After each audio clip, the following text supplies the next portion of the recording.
Hi everybody, it's Dr. Ashanti Carter here from blackdoctor.org, and we are at the National Dental Association Conference, and I am with the president of the NDA, Dr. Cheryle Baptiste Hill. She is going to introduce herself and we're going to jump into the conversation. All right, Dr. Cheryle, introduce yourself to the people. All right. I was born right on the campus of Howard University at Freedman's Hospital when it was a hospital. Now it's a School of Communications. My father was a dentist, so I grew up in the dental field.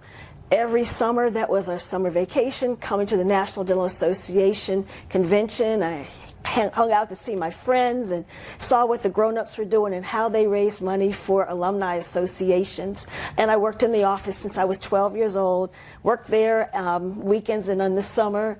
Well, my friends were off having fun, but when I left work, I would go hang out with them, and then later on they told me they were jealous because I had that work ethic built right into me. All right, so did you say a legacy of dentists? My father was a dentist. My father grew up in a little tiny island called Grenada, which is near Venezuela and Trinidad. He came to the United States with $27 in his pocket, tried to get a job as a busboy. They asked him for a social security number. He didn't know what that was. He said, I'll be back tomorrow. Went back. He drove cabs and made his way through dental school, became a citizen, and we had to celebrate that day. He became a citizen every year as if it was his birthday. So he came here as an immigrant and finished school and grabbed all our family, brought the male cousins over, tried to get all of them into dental school. He wasn't successful, but here we are. No, but this is the success, Dr. Cheryle. I love it. I love it. I love it. So I see this beautiful medal around your neck. Let's get a shot of that. Talk to us about this beautiful medal. So I was talking to Dr. Maupin, who is now our chair of the National Dental Association Foundation. He said he was the one who created this. So he was president back in 1983 and 1984 of the National Dental Association. Wow. He was also president of Meharry Medical College. As a dentist, he was president of the whole college there. He started out in the D.C. area. He worked in Baltimore at some of the public health venues. And when he saw it on me the other night, he was so proud, and he told me the story about it. So I'm glad you happened to ask me. Wow. So he said one of our colleagues, who was a past president, he made a duplicate of it, a replica, and he wanted to be buried with it. So there are two copies. One is in the grave and one is here. Wow. One is around your neck, hanging proudly. I love that, Dr. Cheryle. He handed down. He was so proud that we were still wearing them. I love it. I love it. So talk to me about dentistry.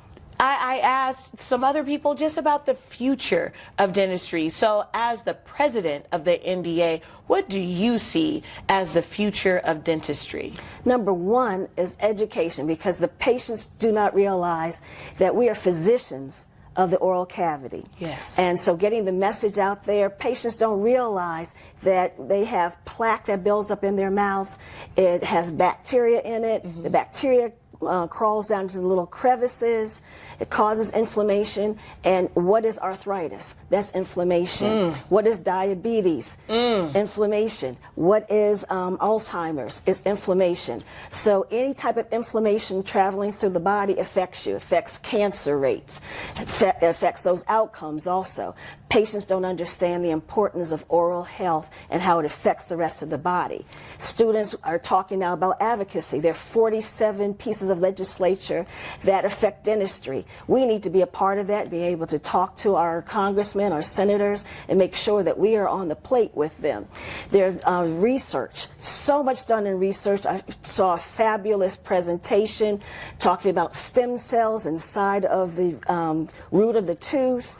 Ooh. And the future of what can be done with that, especially for children with teeth that we thought might not be able to be treated. And now there's something on the horizon, so much research that's right there. Oh my Leadership goodness. Also, advocacy is it, education. So there's so much, as you might have heard people talk about the AI. Yes. we have scanners, so instead of having that gunk in your mouth and biting down into it and gagging, so a scanner is some technology so it can give you an accurate impression of the mouth. It can also print dentures or print a crown. We have ways that when we look at the mouth, there's something that will scan it, and cavities that we might not be able to see with the human eye. It shows that detail, it circles it, and it's a way to educate the patient, because patients aren't aware and they don't know how to read an x-ray. I might tell a patient, this is that, and they say, but they don't recognize the contrast between what's gray, white, black, or whatever. Right. So it's excellent for helping with the patient education, writing up narration for insurance companies, because now they really don't want to pay us simple procedures, they want narratives now. Wow. We have the things you see, my husband wears one, it's a recorder. So as I'm talking to the patient, I can have a real conversation instead of trying to write down and trying to remember what they're saying. It'll actually transcribe our conversation. So I can get accurate information. Hearing, listening to the patient, that's the number one thing that we have to worry about, making sure we get it right. We have to treat a whole person. We have to find out what it is that's bothering them, and certain clues, because they might fill out a form, but the things they might leave off. Not intentionally, but that way we can actually get to the meat of what's going on in the rest of their body. Oh my goodness, this is great. I had a conversation with someone in dentistry, but they were also in public health, which blew my mind. Yes. Can you talk a little bit about the intersection of public health and dentistry? Definitely. Well, number one thing that really crushes me is that dental students are graduating with $400,000, $500,000 worth of debt. So going Wait. Yes. Say that again in the Student camera. loan debt, because you have to have the 4-year degree to get to dental school. Then you have the 4 years in dental school. Then if you go to residency, which if you want to specialize, even if it's a general dentistry residency, so add that up, and the cost of the education, and that doesn't even include having some food in your mouth, some electricity on where you live. So with that type of debt, that's a daunting type of debt. And how do you start a family? How do you buy a home? How do you invest with that? So public health is a pathway to help work off some of that student loan debt, which is ridiculously high. We also have ways where some people who hire you from certain managed organizations can help with writing off that debt. Wow. So that's one huge driving force that I see right now, is that debt that they graduate with. Oh my goodness, Dr. Baptiste Hill, you are just amazing. So I have one more question for you. What's that? You know, and I look at, you know, just with the numbers, just talking about it in a real way and just looking at it from a strengths-based perspective. So if you had a little black or brown girl saying, you know what, Dr. Cheryle, I want to be like you, what advice would you give her? I tell her, number one, get a mentor. Because there's so much out here, so much competition, and so many people who have things set in place with them already that they might not have. You don't want to have to reinvent the wheel. Today we were talking about, it might be about $10,000 just to apply to dental school, and that's just getting in after you've gotten your 4 years of education. By the time you pay for coaching and training to take the entrance exam, by the time you pay for the entrance exam, by the time you pay for different applications, and just even knowing where to go, how to do that, and to have somebody to be your cheerleader. So many of us have that story about there's that one person who said something and kept us on path and kept us from saying, this is too hard, this is impossible, this can't be done. And number two is to reach out, because if you don't see someone who looks like you, if you don't see someone who came from where you came from, how do you know that it's possible? Because a lot of times at home, they're telling you, forget that dream, that's not something for you. We're going to do something else. Right. I remember just, you know, you guys, those of you who don't know my story, yes, started out wanting to be an MD. And I remember when I was at UC San Diego and I had a counselor, and I told her, you know, my aspirations, and, you know, she said, wow, but Ashanti, that's so hard for you. And I'm still Dr. Carter, but a different kind of doctor. So just pivoting, you know, and I think about that.